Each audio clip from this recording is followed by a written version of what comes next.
gente, muito boa tarde, bom dia, boa noite, boa madrugada, não sei que hora você está ouvindo isso, né?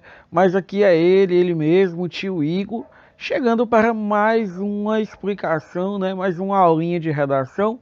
Hoje temos a nossa revisão, tranquilo.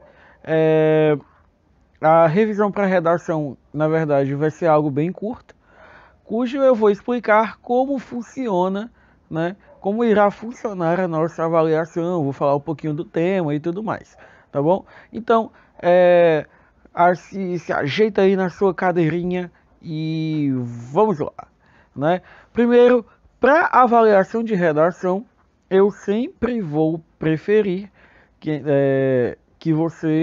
a gente estimule o seu argumento, certo? Nada de muito assim assustador, nada de meu Deus do céu.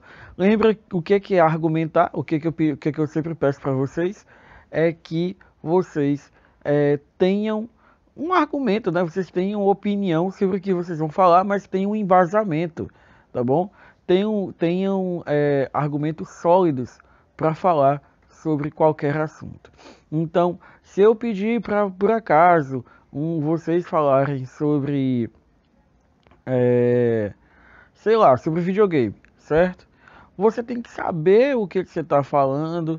Você não, tipo, a história do videogame não é só do PlayStation pra cá. Tem uma razão social, né? Por exemplo, a história em quadrinhos. Oh, eu tô dando só tema nerd, mas é porque eu sou meio nerd, né? Então vocês sabem. Mas a história dos quadrinhos japoneses, né? Anime, mangá, vai muito além do que a gente conhece hoje, certo?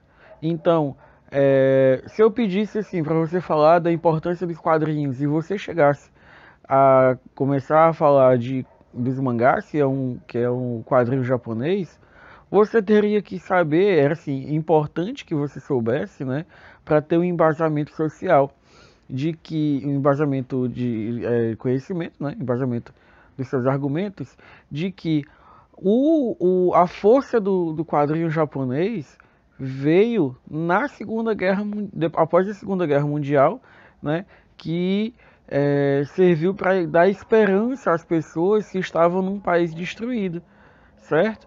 Então, o grande Osamu Tezuka criou alguns personagens, um deles o Astro Boy. Caso você não conheça, dá uma procurada, certo? Vale muito a pena.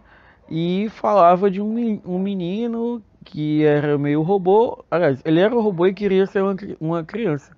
Ou seja, ele adaptou a história do Pinóquio. E essa história causava, assim, como é que eu posso dizer?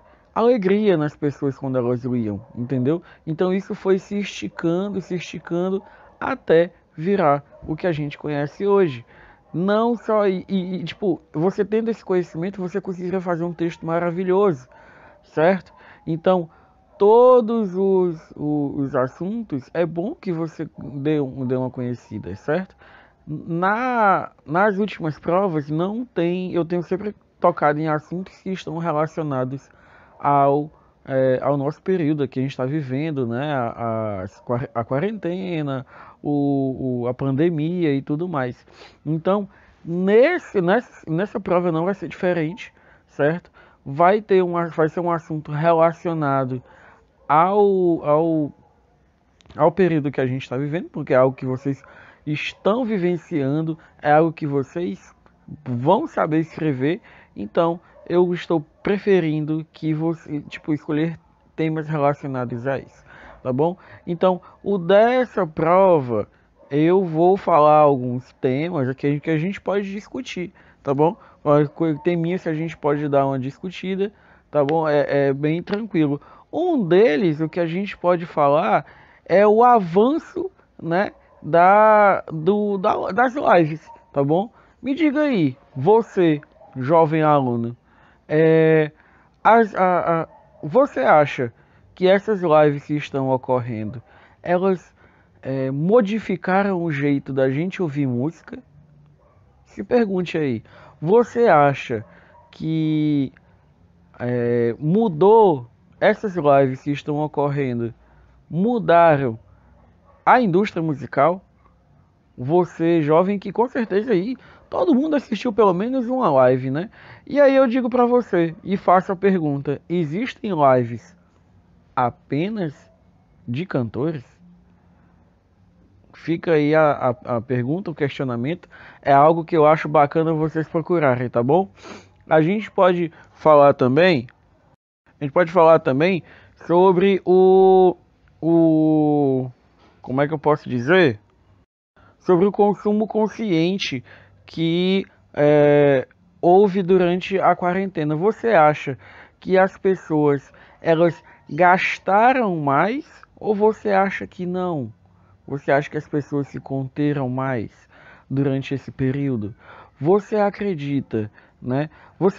Um dado para vocês saberem, né? Assim, interessante, é que houve sim um aumento no consumo de eletrônicos durante a quarentena. Vocês têm consciência disso, né? A gente fica imaginando, nossa, é, as pessoas estão economizando e tudo, mas houve aí durante esse período um aumento do consumo de eletrônicos, um aumento do gasto, da compra de eletrônicos.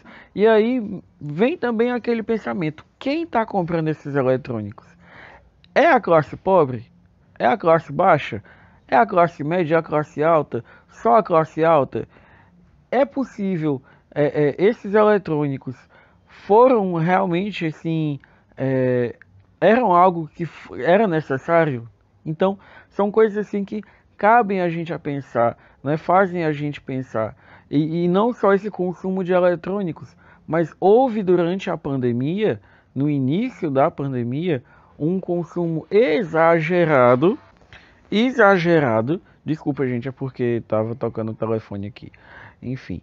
Então, houve durante a pandemia um consumo antes, né, no início, quando houve a preparação para para a quarentena, né, que foi avisado assim de última hora, mas houve um desespero exacerbado na compra de papel higiênico. Que eu, é, é, é, cabe aí assim como eu tô falando, do consumo consciente. Gente, me digam uma coisa. Pra que essa compra tipo, exagerada de papel higiênico? Outra coisa, houveram pessoas que compraram bens que se estragavam rápido, né? Bens perecíveis, e estocaram e acabaram perdendo várias coisas, né? Como verdura, legumes e tudo mais. Com verdura, legumes, carnes e tudo mais. E as pessoas perderam, certo? Porque achavam que o supermercado ia fechar e tudo mais, e mesmo algumas sabendo que não ia fechar, mesmo assim tiraram compravam tudo o que podiam, retirando a chance de outra pessoa que precisava. Houve isso com o álcool em gel, certo? Muita gente comprou álcool em gel de uma forma absurda e é, isso acabava impedindo que outras pessoas que tinham também necessidade, né, não tivessem o álcool em gel. Eu lembro muito do caso de um ser humano nos Estados Unidos que no início da quarentena comprou um container, sabe assim, um container gigante, um container de álcool em gel. Ele gastou um absurdo nesse container de álcool em gel, com a ideia de que, de quando acabasse o álcool em gel do mercado, ele revenderia para a Amazon. Então, essa revenda para a Amazon, ele venderia pelo triplo do valor. Então, gente, só para avisar para vocês, a Amazon não comprou e ele ficou com esse estoque de álcool em gel, que ele acabou doando para as pessoas necessitadas. Então, o que vem aí, né? A gente teve um consumo consciente, a gente teve. A gente pensou no próximo quando a gente foi comprar. São coisas. Quando a gente foi comprar, não, né? Quando da população. Então são pequenas coisas assim que vão se modificando, né? São importantes nesse período. E eu gostaria que vocês pensassem um pouco mais, tá bom? Se vocês puderem dar uma pesquisada tanto sobre as lives, né? Pensem nisso. existe live só de cantor? E se for o outro tema que eu tô falando, né? O tema, o consumo consciente durante a pandemia, houve, né, o consumo consciente por parte das pessoas, a classe mais baixa, a classe mais alta, houve esse consumo consciente, as pessoas se desesperaram ou não? Então, são dois temas que eu estou dando aqui para vocês, certo? Para vocês darem uma pensada, uma pesquisada. E na semana que vem temos a nossa aula não, né? A nossa prova de redação. Lembrando que a nossa prova de redação, mesmo esquema, consiste em 20 linhas redigidas, tá bom? Ou, no caso, 4.000 caracteres digitados, tá bom? Então é isso, gente. Não esqueçam, dissertativa argumentativa, tá bom? É um texto dissertativo argumentativo, então você vai ter que argumentar, você vai ter que dar sua opinião. Introdução, desenvolvimento e conclusão. Não esqueçam, introdução, você apresenta o tema, desenvolvimento, geralmente dividido em 2 parágrafos, né? Se você for escrever 25, bote 3. 3 parágrafos, 2 parágrafos, né? Cada um de 5 linhas, com uma ideia diferente, com um argumento, certo? E a conclusão, você vai encerrar o assunto, tá bom? E é isso que temos para hoje, certo? Eu desejo para todos vocês um abraço, um beijo, beijo, beijo e um tchau, tchau.